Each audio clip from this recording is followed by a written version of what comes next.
రెండోది ఆయన ఏం చేస్తాడో మనం చూద్దాం. 8వ వచనం నుంచి. అతడు నిలిచి ఉమ్, ఇశ్రాయేలీయుల దండు వారిని పిలిచి యుద్ధ పంక్తులు తీర్చుటకై ఓకే మీరెందుకు బయలుదేరి వచ్చితిరి? నేను ఫిలిస్తీయుడను కానా? ఓకే మీరు సౌలు దాసులు కారా? ఉమ్, మీ పక్షముగా ఒకరిని ఏర్పరచుకొని ఉమ్, అతన్ని నా యొద్దకు పంపుడి. నా ఎదుగు పంపుడి. అతడు నాతో పోట్లాడి నన్ను చంపగలిగిన చంపగలిగిన మేము మీకు దాసుల మగుదుము. ఓకే. నేను అతన్ని జయించి చంపిన ఎడల ఉమ్, మీరు మాకు దాసులై ఉమ్, మాకు దాస్యము చేయుదురు. ఉమ్. ఈ దినమున నేను ఇశ్రాయేలుల సైన్యములను తిరస్కరించుచున్నాను. ఒకని నియమించిన ఎడల వాడును నేనును పోట్లాడుదుమని ఆ ఫిలిస్తీయుడు చెప్పుచూ వచ్చెను. సౌలును ఇశ్రాయేలులందరూ ఆ ఫిలిస్తీయుని మాటలను వినినప్పుడు బహుభీతులైరి. ఏమయ్యారు? బహుభీతులైరి. ఇంగ్లీష్ బైబిల్ ఎలా ఉందంటే దే వేర్ టెరిఫైడ్ అని రాయబడి ఉందండి. అంటే భయపడ్డారంట. ఇప్పుడు అక్కడ గోలియాత్ యొక్క హైట్ చూశారు, ఆయన వెయిట్ చూశారు, ఆయన వేసిన వస్త్రాలు చూశారు, ఆయన ఎంత బరువైన వ్యక్తియో చూశారు, ఆయన యుద్ధంలో ఏమేం చేయగలిగారో వారు విన్నారు. కానీ అక్కడ ఇజ్రాయేల్ ప్రజలు దేనికి తెలుసా చాలా భయపడ్డారు?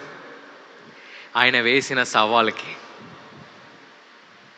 ఆయన చెప్పిన మాటకు వారు చాలా భయపడ్డారు. ఆయన హైట్ కన్నా, ఆయన వెయిట్ కన్నా, ఆయన వేసిన వస్త్రాల కన్నా, ఆయన వేసిన ఛాలెంజ్కి చాలా భయపడ్డారు.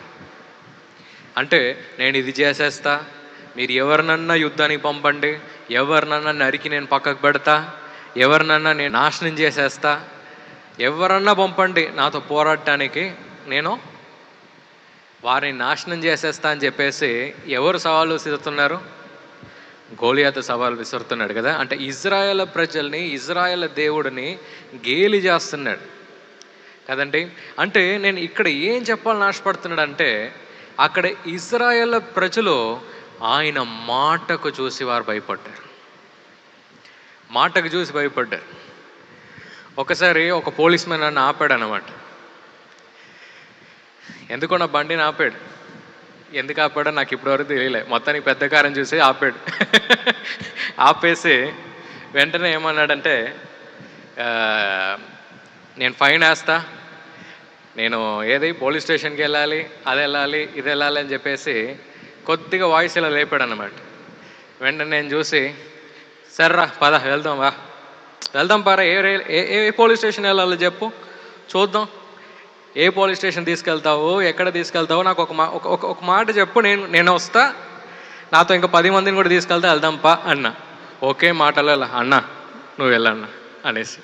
అంటే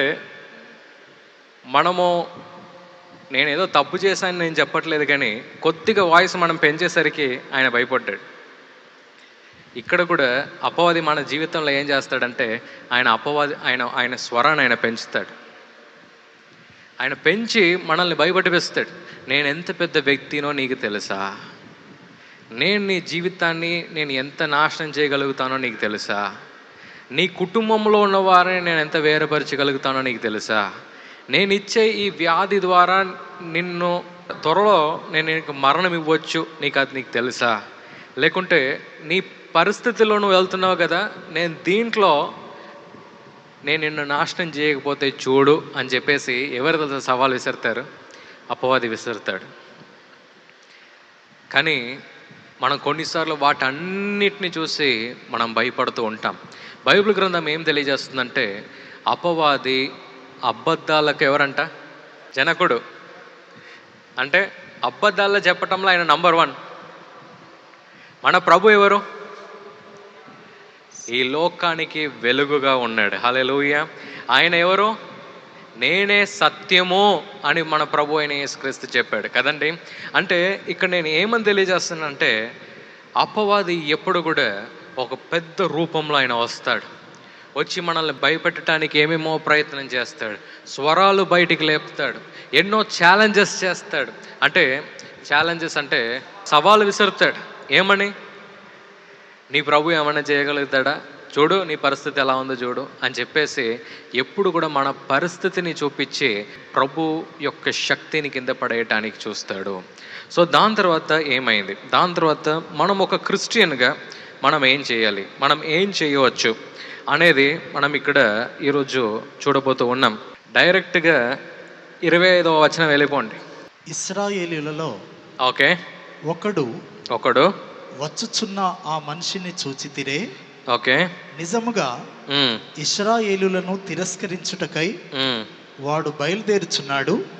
వానిని చంపిన వానికి రాజు బహుగా ఐశ్వర్యము కలగజేసి తన కుమార్తెనిచ్చి పెళ్లి చేసి వాని తండ్రి ఇంటి వారిని ఇశ్రాయేలులలో ఓకే స్వతంత్రులుగా చేయుననగా.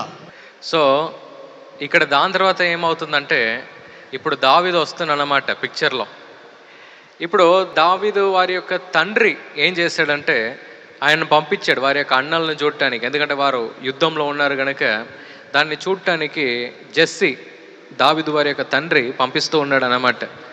వెళ్ళి చూడరా, అక్కడ పరిస్థితి ఎలా ఉందో ఒకసారి చూడు అని చెప్పేసి మరి దావీదును పంపించాడు. అక్కడ దావీదు అన్నీ చూస్తున్నాడు అన్నమాట, అక్కడ పరిస్థితి ఎలా ఉందని. అక్కడ రాజు ఏమని తెలియజేస్తున్నాడంటే, గొలియాతుని ఎవరు చంపుతారో నేను నా కుమార్తెనే ఇచ్చేస్తా. అంటే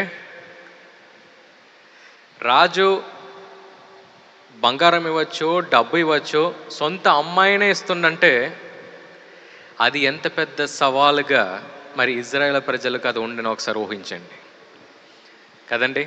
అంటే నా అమ్మాయిని కూడా ఇచ్చేస్తా, తర్వాత ఏంది పెద్ద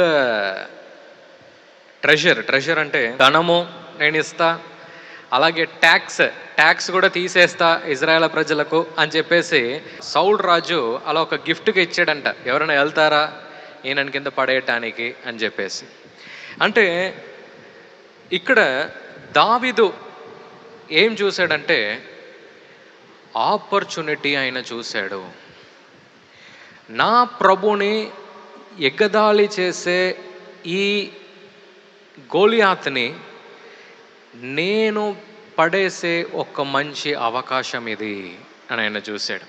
ఎన్నోసార్లు మనల్ని ఎదిరించి అపవాది మాట్లాడేటప్పుడు మనం ఏం చేస్తామంటే దాక్కుంటాం, లేకుంటే ఎక్కడైనా ఉరికిపోతాం. కానీ ఇక్కడ దావీదు ఏం చూశాడు తెలుసా, ఆయన ఆపర్చునిటీ చూశాడు. అంటే ఇది నేను చేస్తే ఈ గొలియాతుని మాత్రమే నేను జయించినట్టు కాదు, కానీ నా ప్రభుకి ఇక్కడ మహిమ వస్తుంది. హల్లెలూయా. మనం ఎన్నోసార్లు ఈ అపవాది ఇలా మాట్లాడుతున్నాడు కదా అని మనం దాక్కొని ఉంటాము. కానీ ఇక్కడ దావీదు ఆయన ఏం చేశాడంటే, ఆయనకు దొరికిన ఆపర్చునిటీ, ఆయనకు దొరికిన అవకాశాన్ని ఆయన వాడుకొని ఆయన ఏమని తీర్మానం చేశాడంటే, నా ప్రభునే ఎగదాళి చేసే ఈ గోలియాతుని పడగొట్టే అవకాశము ఇది అని చెప్పేసి ఆయన ఆ అవకాశాన్ని ఆయన ఉపయోగించుకున్నాడండి. మనము మన జీవితంలో ప్రభు ఈరోజు ఒక ప్రశ్న మన దగ్గర వేస్తూ ఉన్నాడు. ఎప్పుడంతా ఇలాంటి ఒక సవాలు మన జీవితంలో వచ్చేటప్పుడు, ఇలాంటి ఒక ప్రశ్న మన వైపు అపవాది వేసేటప్పుడు మనము పక్క కూర్చుంటున్నామా, లేకుంటే ఈ ఆపర్చునిటీ, ప్రభు నాకు ఈ ఆపర్చునిటీ ఇచ్చాడు, ఈ అపబాధల నుంచి నేను బయటికి వచ్చి ప్రభుకు మహిమనిచ్చే ఒక ఆపర్చునిటీ నాకు ఇచ్చాడు, ఈ వ్యాధిలో నుండి నేను బయటికి వచ్చి ప్రభుని మహిమపరిచే ఒక ఆపర్చునిటీ ప్రభు నాకు ఇచ్చాడు, ఆ అవకాశాన్ని నాకు ఇచ్చాడు, ఈ కుటుంబ పరిస్థితుల్లో నుండి నేను బయటికి వచ్చి ప్రభుకు నేను ఎలా మహిమ ఇవ్వగలుగుతానో అనే ఒక ఆపర్చునిటీ ప్రభు మనకి ఇచ్చాడు. హల్లెలూయా. ఇక్కడ ఎవరందరూ యుద్ధ వీరులుగా ఇజ్రాయేల్ ప్రజలు ఉన్నారో వారందరూ వెళ్ళిపోయి దాక్కున్నారు. దావీదు వారి యొక్క అన్నలు వారు కూడా యుద్ధంలో చాలా సీనియర్గా ఉన్నారు, కానీ వారు కూడా పోరాటానికి వారు వెళ్ళలే గోలియాతు దగ్గర. ఎవరందరూ పెద్ద పెద్ద ట్రైనింగ్ తీసుకున్నారో వారు ఎవరు కూడా వెళ్ళలే. కానీ దావీదు నా ప్రభునే గేలి చేస్తారా, నా నిజంగా సజీవమగున్న నా ప్రభునే గేలి చేస్తారా అని చెప్పేసి ఆయన ఏం చూశాడంటే ఆపర్చునిటీ చూస్తూనే ఉన్నాడు. నేను ఎలా ఈయనని వెళ్ళి నేను కింద పడేయవచ్చు. ఎన్ని రోజులు మనం ఒక భయపడి పక్క కూర్చున్న ఒక వ్యక్తిగా మనం ఉండి ఉండొచ్చు. కానీ ఇక్కడ దావీదు వలె మనం ఈరోజు మారటానికి మనం సిద్ధంగా ఉన్నామా? హల్లెలూయా! ఎంతమందికి అర్థమైంది? ఎన్ని రోజులు మనం దాన్నే చూస్తూ ఉంటాం. ప్రభు ఈరోజు మన దగ్గర ఏమంటాడంటే, ఆ అవకాశాన్ని వాడు. ఈరోజు ఆ గొలియాతుని కింద పడేయటానికి నువ్వు ఏ ప్రయత్నాలు నువ్వు తీయాలో దాన్ని తీయటం నువ్వు ప్రారంభించు అని చెప్పేసి ప్రభు మాట్లాడుతూ ఉన్నాడు. ఈ ప్రోగ్రాం మీకు ఆశీర్వాదకరంగా ఉన్నదని మేము నమ్ముతున్నాం. ఫస్ట్ లైక్ చేయండి, తెలిసిన వారు మీ ఫ్రెండ్స్ అందరికీ మీరు షేర్ చేయండి, తర్వాత సబ్స్క్రైబ్ చేయండి. తప్పగా ప్రభు మిమ్మల్ని దీవిస్తాడు. ఇక రాబో వీడియోను కూడా మీరు చూడండి, దీవించబడండి. ప్రభు మిమ్మల్ని దీవించును గాక. God bless you.